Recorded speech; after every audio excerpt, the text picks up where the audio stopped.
Break news చూస్తున్నాం. CM Revanth Reddy ఢిల్లీలో AICC అధ్యక్షుడు మల్లికార్జున ఖర్గే, కాంగ్రెస్ అగ్రనేత రాహుల్ గాంధీతో భేటీ అయ్యారు. 2 గంటల పాటు వివిధ కీలక అంశాలపై చర్చించారు. తెలంగాణలో సామాజిక, ఆర్థిక, విద్య, ఉపాధిపై వివరించారు. రాజకీయ కుల సర్వే తీరును, రాష్ట్ర శాసనసభ ఆమోదించిన బిల్లులను ఇరువురు నేతలకు తెలిపారు. ఈ భేటీలో మీనాక్షి నటరాజన్, పీసీసీ చీఫ్, మంత్రులు పాల్గొన్నారు. సిపెక్ నివేదికపై ఖర్గే, రాహుల్, వేణుగోపాల్కి రేవంత్ వివరించారు. అధిష్టానంతో రేవంత్ టీం సుదీర్ఘంగా చర్చలు జరిపింది. బీసీ రిజర్వేషన్ల అంశంపై కేంద్రంపై ఒత్తిడి తేవాలని రేవంత్ కోరారు.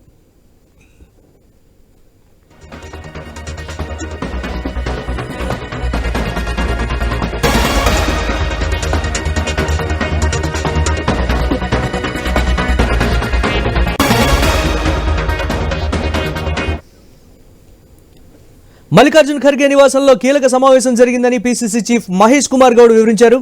తెలంగాణలో చేపట్టిన కుల సర్వే విధి విధానాలు, ఎన్నికల్లో ఇచ్చిన వాగ్దానాలపై చర్చించామన్నారు. కులగణన సర్వే శాస్త్రీయంగా చేసిన తీరును పార్టీ అగ్రనేతలకు వివరించామన్నారు. తాము ఇచ్చిన సమాచారాన్ని రాహుల్ గాంధీ, ఖర్గే విన్నారని తెలిపారు. కేంద్రంలో పెండింగ్లో ఉన్న బిల్లులపై మల్లికార్జున ఖర్గే, రాహుల్కు వివరించామన్నారు. గవర్నర్ నుంచి కేంద్ర ప్రభుత్వానికి వచ్చిన బిల్లులు పెండింగ్లో ఉన్నాయని చెప్పారు. రాష్ట్రం పంపిన బిల్లుల ఆమోదానికి కేంద్రంతో పోరాడాలని విజ్ఞప్తి చేశామన్నారు. సుప్రీంకోర్టు రిజర్వేషన్ల క్యాప్ను తొలగించేందుకు కేంద్రంపై ఒత్తిడి తెచ్చేలా పార్లమెంట్లో పోరాడాలని కోరామన్నారు. బీజేపీ బీసీ రిజర్వేషన్లకు వ్యతిరేకంగా ఉందని పీసీసీ చీఫ్ విమర్శించారు. శాసనసభలో బీజేపీ ఓటు వేసిందని, కేంద్రం వద్దకు వచ్చేసరికి బీజేపీ యూటర్న్ తీసుకుందని ఆరోపించారు. 9వ షెడ్యూల్లో చేర్చేందుకు కేంద్రంపై ఒత్తిడి తెస్తామన్నారు. అడిగి దీనికి సంబంధించి మరిన్ని అప్డేట్స్ మా ఇన్పుట్ ఎడిటర్ శ్రీకాంత్ మరిన్ని అప్డేట్స్ అందిస్తారు. శ్రీకాంత్,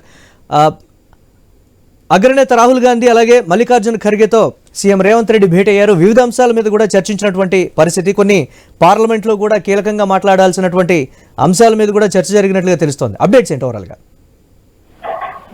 మురళి, తెలంగాణలో ప్రతిష్టాత్మకంగా కాంగ్రెస్ పార్టీ ప్రభుత్వం చేపట్టినటువంటి కులగణన సర్వేకి సంబంధించి పూర్తి నివేదికను రాహుల్ గాంధీకి, మల్లికార్జున ఖర్గేకు తెలంగాణ ప్రభుత్వం ముఖ్యమంత్రితో పాటు అటు ఉప ముఖ్యమంత్రి భట్టి విక్రమార్క, అట్లాగే మంత్రి ఉత్తమ్ కుమార్ రెడ్డి, కొండా సురేఖ, పొన్నం ప్రభాకర్ తో పాటు తెలంగాణ కాంగ్రెస్ పార్టీ ఇన్ఛార్జ్ మీనాక్షి నటరాజన్ తో పాటు అటు కొంతమంది కంచాయిలే లాంటి ప్రొఫెసర్లు, సీనియర్ ప్రొఫెసర్లు కూడా ఈ రోజు రాహుల్ గాంధీతో జరిగినటువంటి భేటీలో మహేష్ కుమార్ గౌడ్ తో పాటు వీళ్ళంతా కూడా పాల్గొనడం జరిగింది తెలంగాణ రాష్ట్రం నుంచి.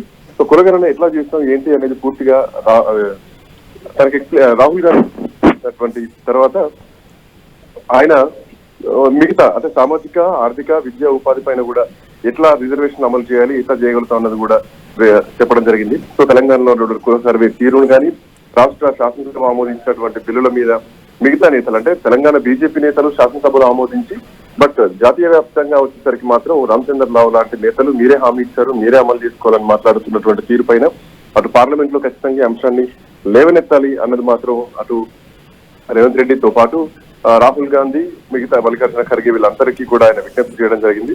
సో దేశంలోనే మొట్టమొదటిసారిగా అంటే 100 ఏళ్ల తర్వాత 1930s లో బ్రిటిష్ పాలనలో కులగణన సర్వే చేయడం జరిగింది. ఆ తర్వాత మళ్ళీ ఇప్పుడు మొదటిసారిగా తెలంగాణ రాష్ట్రంలోనే చేయడం జరిగింది. పారదర్శకంగా చాలా పకడ్బందీగా కులగణన చేస్తామంటూ కూడా ఆయన అంటే రాహుల్ గాంధీకి, మల్లికార్జున ఖర్గేకి చెప్పడం జరిగింది. అండ్ ఈ రోజు సాయంత్రం కూడా ఎంపీలందరికీ కూడా దీనిపైన పవర్ పాయింట్ ప్రెజెంటేషన్ కూడా ఇవ్వబోతున్నారు. సో దీంతో బడుగు బలహీన వర్గాలకు సామాజిక న్యాయం అందించేటువంటి బాధ్యత కాంగ్రెస్ పార్టీకి సాధ్యం అన్నటువంటి అంశాన్ని ఈరోజు దేశవ్యాప్తంగా ప్రచారం చేయడంతో పాటు పార్లమెంట్ సమావేశాల్లో కూడా ఈ అంశాన్ని ప్రతిపక్షాల నుంచి గట్టిగా పట్టుబట్టించేలా కూడా ఒత్తిడి తీసుకురావాలని రాహుల్ గాంధీకి ఈ రోజు జరిగినటువంటి భేటీలో ముఖ్యమంత్రి రేవంత్ రెడ్డి చెప్పారు.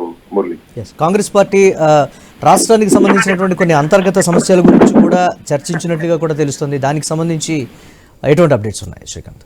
అదే ఖచ్చితంగా అంటే ఒక రాష్ట్రం తరపున వెళ్తున్నటువంటి పరిస్థితుల్లో అటు నిన్న పిఎంఓను కూడా అపాయింట్మెంట్ కోరడం జరిగింది తెలంగాణ సీఎంఓ. అయినా అపాయింట్మెంట్ మాత్రం రాలేదు. బట్ ఇట్లా నేపథ్యంలో తెలంగాణ రాష్ట్రంలో ఉన్నటువంటి పరిస్థితులు అంటే చాలా కాలంగా రాహుల్ గాంధీని ఇప్పటి వరకు రేవంత్ రెడ్డి కలిసిందే లేదు. ఏదో 1-2 సార్లు మాత్రమే ప్రభుత్వంలోకి వచ్చిన తర్వాత కలవడం జరిగింది. సో వీళ్ళిద్దరి మధ్యన విభేదాలు ఉన్నాయన్నది కూడా మొదటి నుంచి ఉన్నటువంటి ఒక అభియోగం.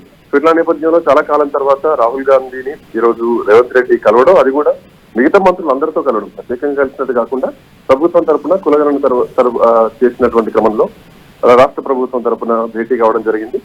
దానికి తోడు పార్లమెంట్ లో ఈ అంశాన్ని లేవనెత్తాలన్నది ప్రధానంగా వీళ్ళు చేసినటువంటి అంశంతో పాటు పార్టీలో ఉన్నటువంటి కొన్ని కలహాలు ఏవైతున్నాయో ఇప్పటికే మల్లికార్జున ఖర్గే దృష్టికి తీసుకెళ్లడం జరిగింది. అయితే పూర్తి స్థాయిలో పార్టీ విషయాలు దీంట్లో మాట్లాడేటువంటి పరిస్థితి మాత్రం ఉండదు. ఎందుకంటే కేవలం పార్టీ లైన్ లో మాత్రం జరిగిన మీటింగ్ కాదు, ఇందులో కొంతమంది విద్యావంతులు ప్రొఫెసర్లు కూడా ఉన్నారు కాబట్టి ఇందులో పార్టీకి సంబంధించినటువంటి అంశాలు మాత్రం చాలా తక్కువనే మాట్లాడారని చెప్పాలి. ఎందుకంటే అంతర్గత విషయాలు పార్టీకి సంబంధించి కాబట్టి కొంత బయట నుంచి ప్రొఫెసర్స్ మేధావులు ఉన్నారు కాబట్టి సో వాళ్ళ ముందు మాత్రం పార్టీ అంశాలు పెద్దగా ప్రస్తావించేటువంటి పరిస్థితులు మాత్రం ఉండవు. సో కేవలం కులగణనకు సంబంధించి మాత్రమే ఇందులో చర్చ జరిగినట్టు మనం భావించొచ్చు. Right, thanks for updates Srikanth. Rahul ji से मान्य श्री खड़गे जी से 2 घंटे लगातार मीटिंग हुई है। तो तेलंगाना में कास्ट सर्वे हुई है।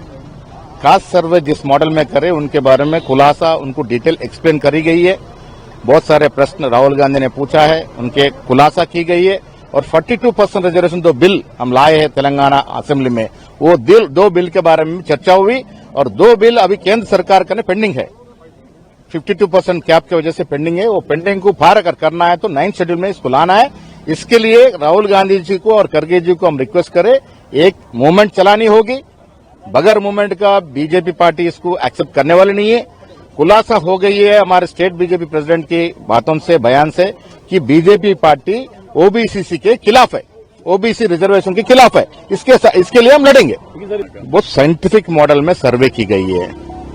राहुल गांधी का स्लोगन जिसकी जितनी आबादी उनकी उतनी भागीदारी के ऊपर निर्धारित करते हुए सर्वे हुई है।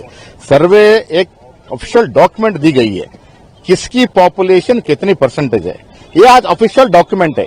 लगातार सुप्रीम कोर्ट दूसरे कोर्ट्स पूछते आए कि रिजर्वेशन किसके आधार पर देते हैं आप। ये हम साइंटिफिक सर्वे करके बताए कि इसके आधार पर हमको रिजर्वेशन चाहिए। आज यही मांग चले हम आने वाले